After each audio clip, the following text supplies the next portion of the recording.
Hello friends, आप सब कैसे हो? आई होप आप बहुत बहुत बहुत अच्छे हो, क्योंकि मैं भी बहुत बहुत बहुत अच्छा हूँ। सो गाइज, आज हम देखेंगे एक न्यू वीडियो। इस वीडियो का नाम है simple and practical guide to law of attraction. तो आपने लॉ ऑफ अट्रैक्शन के बारे में सुना ही होगा। तो आज हम इस वीडियो को थोड़ा सा देखते हैं और उसके बाद हम इसके बारे में थोड़ा बहुत कुछ डिस्कस करेंगे। सो पहले हम वीडियो देखते हैं। Let's go.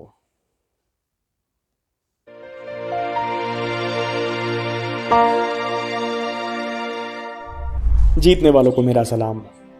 Bob Procter law of attraction की सबसे बड़ी भ्रांति सबसे पहले दूर करते हैं। वे कहते हैं कि केवल आप थिंक एंड ग्रो रिच पढ़कर अमीर नहीं बन सकते, आप केवल विचार करके अमीर नहीं बन सकते, आपको उन विचारों का कुछ करना पड़ेगा। यहाँ पर बहुत लोग मात खा जाते हैं। पहली बात, आपको सही विचार पैदा करने होंगे, उन्हें बार बार महसूस करना होगा, उस भावना को अपने साथ रोक कर रखना होगा और साथ में सारे ज़रूरी एक्शंस लेने होंगे। हम बॉब प्रॉक्टर की बात क्यों सुन रहे हैं? क्योंकि ये लॉ ऑफ अट्रैक्शन के पॉपुलर होने से पहले कोच कर रहे हैं। इन्होंने अपने जीवन में बहुत कुछ हासिल किया है, इन पर कभी और चर्चा करेंगे। जब लोग कहते हैं कि हमें लॉ ऑफ अट्रैक्शन समझ आ गया है, तो बॉब प्रॉक्टर कहते हैं कि मैं रिजल्ट देखना पसंद करता हूँ। अगर रिजल्ट नहीं आ रहे तो अभी सीखना और समझना बाकी है, क्योंकि ये हमेशा काम करता है। जैसे लॉ ऑफ ग्रेविटी हमेशा हर जगह काम करती है, वैसे ही law of attraction universally consistent है। जो इस्तेमाल करना जानते हैं या अनजाने में कर रहे हैं, ये सबके लिए काम कर रहा है। मतलब अगर आप कहते हैं कि आपके आसपास बहुत नेगेटिव लोग हैं, या आप कहते हैं कि आपके आसपास बहुत सपोर्टिव लोग हैं, तो ये दोनों ही आपने खुद अपनी तरफ अट्रैक्ट किए हैं। तो अगला स्वाभाविक सवाल है कि लॉ ऑफ अट्रैक्शन काम कैसे करता है। एक डायग्राम देखते हैं। मान लीजिए कि एक छोटा सर्कल आपका शरीर है। आपका शरीर एटम्स और मॉलिक्यूल्स का गुच्छा है।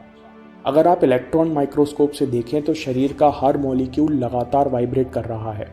जब आप शरीर छोड़ते हैं, उसके बावजूद शरीर का हर मॉलिक्यूल एक फ्रीक्वेंसी पर वाइब्रेट होता है। ये वाइब्रेशन या स्पंदन किसी एनर्जी की वजह से हो रहे हैं।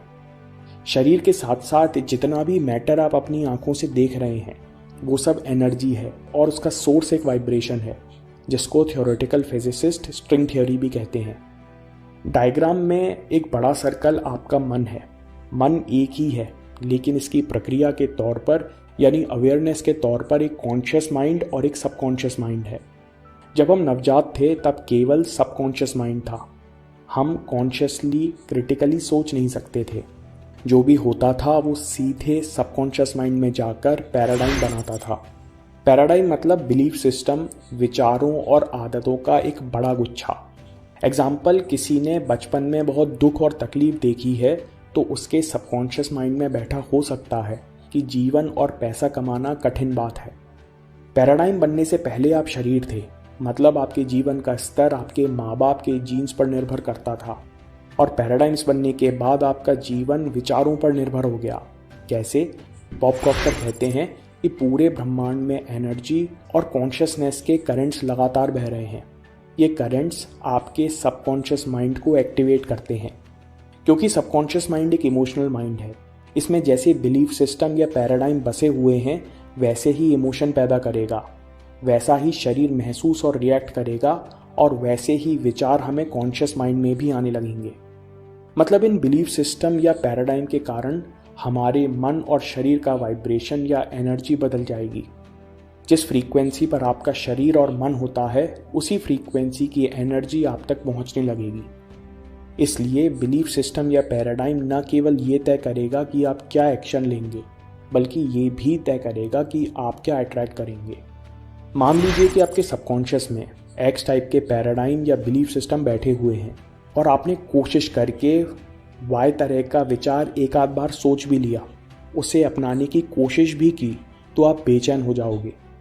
अगर आपके गहरे अवचेतन मन में बसा हुआ है कि मैं कमज़ोर हूँ, तो आप हमेशा 100% देने से रुके रहेंगे, हमेशा घबराते रहेंगे, चाहे जितना बड़ा मौका आपके सामने आ जाए। सब कुछ सही होते हुए भी आप सही कदम सही तरह से नहीं उठा पाएंगे। स्कूल कॉलेज में सबकॉन्शियस माइंड तो छोड़ दीजिए, कॉन्शियस माइंड को इस्तेमाल करना भी नहीं सिखाया जाता। नहीं तो स्कूल में ही हमको डीप ब्रीदिंग प्राणायाम सिखा दिया गया होता। मतलब कॉन्शियस और सबकॉन्शियस माइंड को हमको ही दिशा देना है, क्योंकि ये दोनों ही वाइब्रेशन कंट्रोल करते हैं। लेकिन जो अंदर सबकॉन्शियस में बसा हुआ है वो वाइब्रेशन को आसानी से डोमिनेट कर जाता है और वाइब्रेशंस रिजल्ट पैदा करते हैं। दोस्तों, ये वाइब्रेशंस आप भावनाओं और फीलिंग में महसूस करते हो। Feeling is the conscious awareness of the vibration we are in. तो आपको क्या करना चाहिए? अब इन सारी नॉलेज को प्रैक्टिकल स्टेप बाय स्टेप में कन्वर्ट करते हैं। लॉ ऑफ अट्रैक्शन की शुरुआत होती है कॉन्शियस विचार से। जो भी आप करना या पाना चाहते हैं उस विचार को आइडिया में और आइडिया को विजन और गोल में बदलने दीजिए।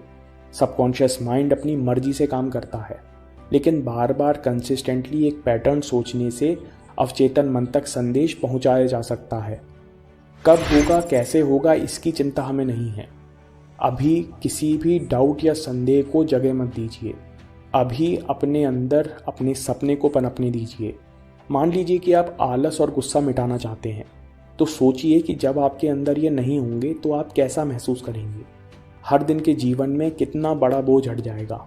बिना आलस, थकावट और गुस्से के आप फ्रेश और क्रिएटिव महसूस करेंगे। अगर आप एक चैंपियन होना चाहते हैं तो देखिए कि एक चैंपियन के तौर पर आपके अंदर फोकस, डेडिकेशन और कॉन्फिडेंस कैसा महसूस होता है।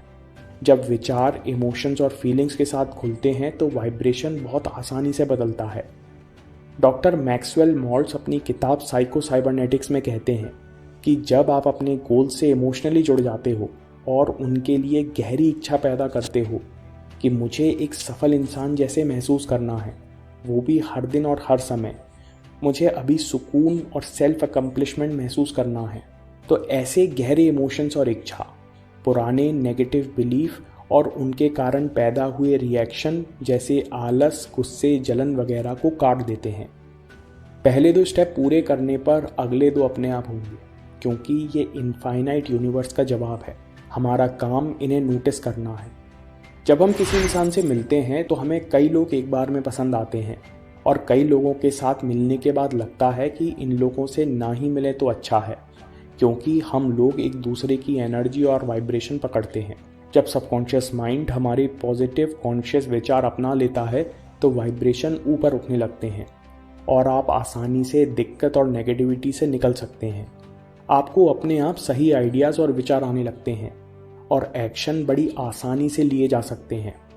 जितना आप इस बदलाव को नोटिस करेंगे उतनी आसानी से ये बदलाव आने लगेंगे।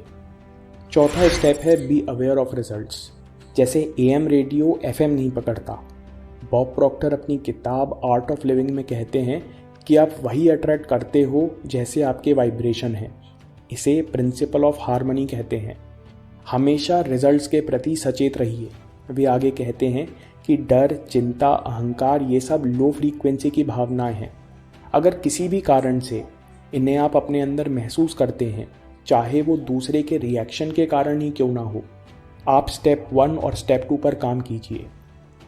स्टेप 1 और स्टेप 2 में हमारे पास affirmation, visualisation, repetition, vision board और कुछ और टेक्निक्स हैं। विजुअलाइजेशंस के और एग्जाम्पल्स पर अभी वीडियो बनाना बाकी है। अफर्मेशंस पर हम कुछ वीडियोस देख चुके हैं। अगर आपने नहीं देखा है तो ज़रूर देखिए या बात के लिए सेव कर लीजिए और उपयोग करना। सो गाइज, हमने ये वीडियो देखी, simple and practical guide to law of attraction. तो ये बात बिल्कुल सही है। अगर आप कुछ अच्छा सोचते हैं तो आप अच्छा ही करते हैं। जैसे आप मॉर्निंग में उठते हैं, आपका मन करेगा यार सोता रहे, क्या करेंगे आज जाके, लेकिन आप उठते हो, मेहनत करते हो, तो फिर आपको वही फील होता है वर्कआउट करने के बाद कि यार बहुत अच्छा किया, आज मैं वर्कआउट के लिए आया, कि आपकी बॉडी फिर वैसा ही फील करती है। तो आई होप आपको ये वीडियो बहुत अच्छी लगी होगी। और अगर आपको लगता है कि यार ऐसा कोई बंदा है जो बहुत ही डिमोटिवेट है या फिर कहीं से टूट गया है, कुछ अपने रिलेटिव में या फिर रिलेशंस में कुछ कभी कभी ऐसा हो जाता है कि हम अंदर से बहुत लो फील करते हैं, तो उसको ये वीडियो बहुत ज़रूर है, उसको ज़रूरी दिखाएं उसको ये वीडियो, क्योंकि ये वीडियो बहुत अच्छी है। तो अपने आप को हमेशा मोटिवेट रखें, पॉजिटिव रखें। सो गाइज, मिलेंगे नेक्स्ट वीडियो में। Bye bye.